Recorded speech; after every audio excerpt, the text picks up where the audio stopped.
Yo, ngayong araw, back day muna tayo, no? Activate lang muna natin ng konti yung mga muscle natin sa likod. So, ito, start na tayo. Let's go.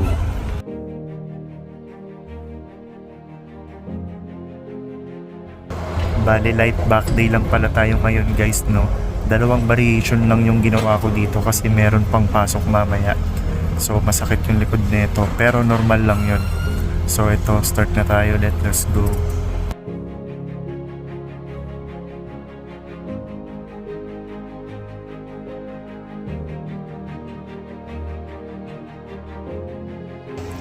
Heto nga, since baguhan pa lang tayo, no, hindi pa ganun ka-proper yung mga ginagawa nating positionings. So sa katagalan, matututunan din natin to, talagang tiyaga lang talaga. Ang mahalaga, nakapagsimula na tayo. Let's go.